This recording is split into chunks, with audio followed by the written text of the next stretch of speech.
لا إله إلا الله محمد رسول الله عليه صلاة الله وآله والأحبة لا إله. السلام عليكم. I'm very happy and very grateful to be amongst everybody here today. I see very beautiful and very young weekend faces that really want to go back to sleep or really want to enjoy their me time. It's Saturday, Mom. Why are you doing this? Ya kan? Semuanya kelihatan.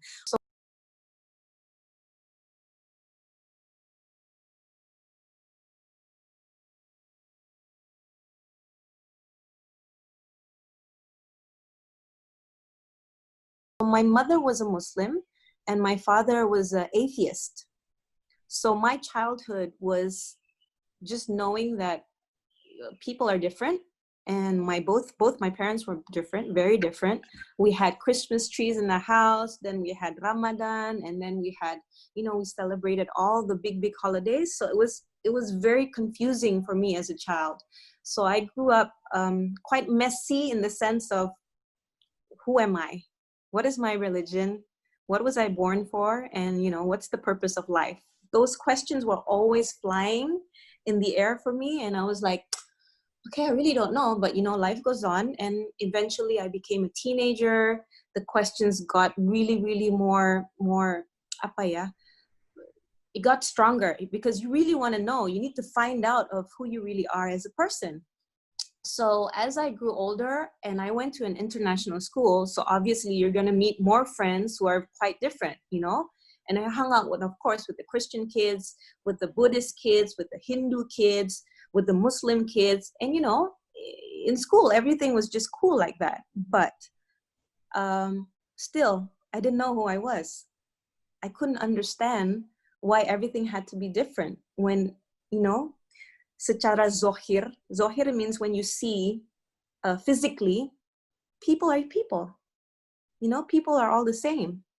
People are happy, people are sad, people are confused, people are angry, people are full of love. People can be full of doubt as well. So this was a collaboration and a meeting point in my school of all these young kids, like really trying to find out who they were. And then I went on with my life. Eventually I became a singer. I became a apa ya, mau sok-sok ala-ala Britney Spears tapi nggak nyampe. So Britney Spears aja tahu, Dewi Sandra nggak tahu. Sedih deh gue.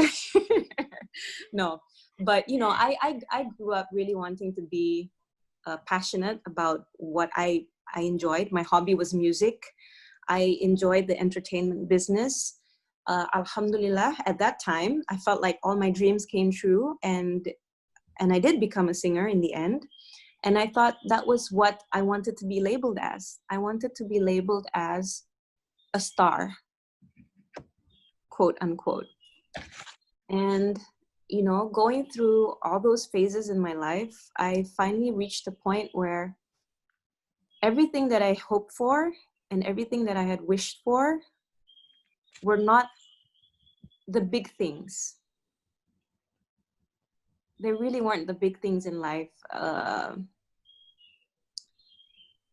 Me being a singer and going through all those phases, being an actress, terus dapat, yes, I did get a lot of money. Yes, I did get a lot of popularity, but along with that also came the price of private life, came the price of being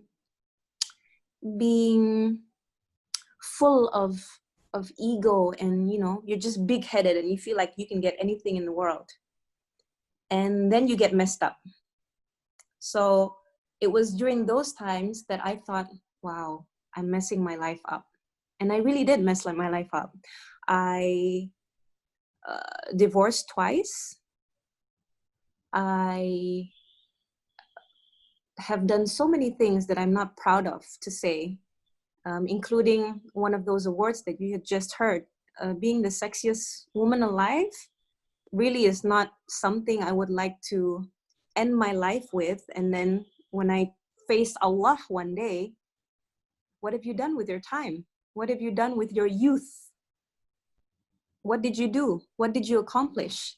Can you imagine me saying to Allah, Allah, Alhamdulillah, you know, when I was young, I was really sexy. And I was number 7 in the world, sexiest. What words? That's embarrassing for me.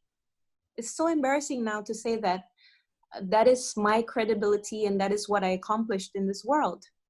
Because we all know that's nothing. We all know that's nothingness. And this world is full of tricks. It's full of mind games that play with you and feel like you want to be the beautiful girl. You want to get the most likes on Instagram and TikToks and whatnots. And today I can say, today I'm nothing but a slave. So you can understand that from a star, I consider now myself as a slave of Allah. Why do I say slave? Hamba, hamba. Kita semua ini hamba. Because that is the highest position you can ever get in this world. Nobody, not even the president, not even the kings of kings, not even who's your greatest idol right now. I think that when you study Islam, you understand that this is the book. This book is perfect. Now that's going to be your job as well, ladies, whether you like it or not. One day you're going to have friends who come up to you and go like, yo, why are you wearing a hijab? I don't understand your religion. It's so sad for the girls. You look so restricted and unhappy. How are you going to explain to them about this religion if you don't know your own religion? And she's a non-Muslim, and she goes like, Dewi, it's so interesting watching you pray. So what do you say to Allah when you pray? And believe it or not, I was like, I say Al-Fatiha. Yeah. So what's Al-Fatiha? What are you saying when you say Al-Fatiha? I don't know.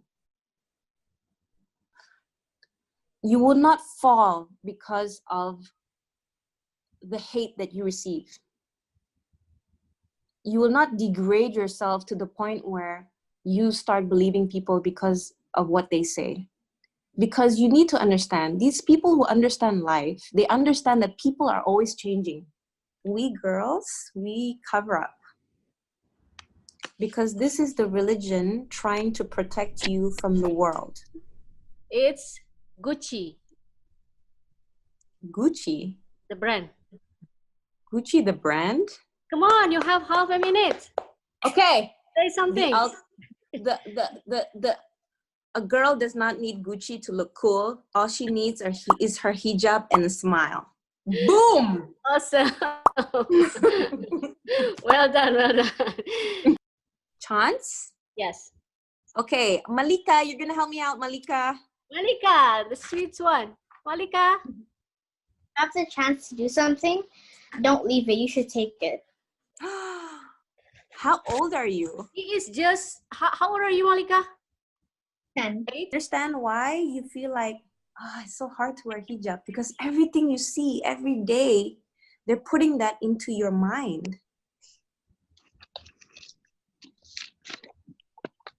Every day they put that into your mind. So you see that as normal, and you forget that in Islam, the real normal is this. Me, coming from a music background, this is my answer, yeah? And I'm going to keep it real with you guys. I'm not going to fake it, or I'm not going to pretend.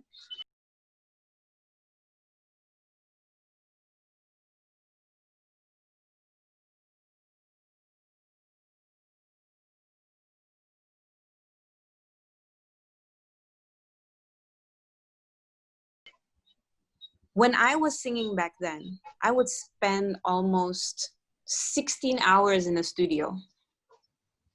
I could go that long. I would not pray. I would not remember about Allah. I would do nothing. All I was just in my music. After that, I would go on stage. When the album came out, music. basically music was my life. Maybe in that time, I could even say music was my religion. You see, when you love something more than you love Allah, that's when that thing becomes haram. Now, after I had started to let go of music and my career in music, I actually did a fast. Aku puasa musik, jadi nggak mau denger musik lagi for about 2-3 years. Like really, I didn't want to hear it. I didn't want to talk about it. I didn't want to find out any more about it. It was so hard. You need to understand, I was in this business for about 20 years of my life, more or less. So when I decided to get out of it, I started fixing myself, basically, about what I'm putting inside my brain. Whereas for boys, alhamdulillah, boys are not haram. They're not haram. They're only haram if you're not married to them. So, my dear, you need to be a little bit more patient, because trust me, your time will come. There's going to be a day when you are going to have to pick a boy to be your imam. But which no, you can answer that. But which one comes first? Which one comes first? Imam. So if he's gonna be an imam, tapi nggak tahu sholat, gimana ceritanya? Yeah. If he's going to be your imam, tapi nggak sopan sama orang tua kamu, gimana caranya? So 5 words to describe Kak Dewi. I think 30 minutes. 30 seconds. minutes. 30 seconds. Inspiring, motivational, well-spoken, beautiful, and one more, yeah. One more. And uplifting, like Masya Allah. yeah. Masya Allah, Nada, thank you. Thank you. So she passed the test, ya? Terima kasih juga Tete Effie, because Tete Effie had organized all of this.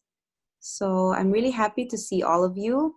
Please, please, please, please, please, do not take everything I say 100%. Just take the good stuff. Only the good stuff. I hope nobody's gonna be looking for boyfriends and then getting married young because of, imam. If he's ready, then I'm ready. No. Okay, I hope nobody's gonna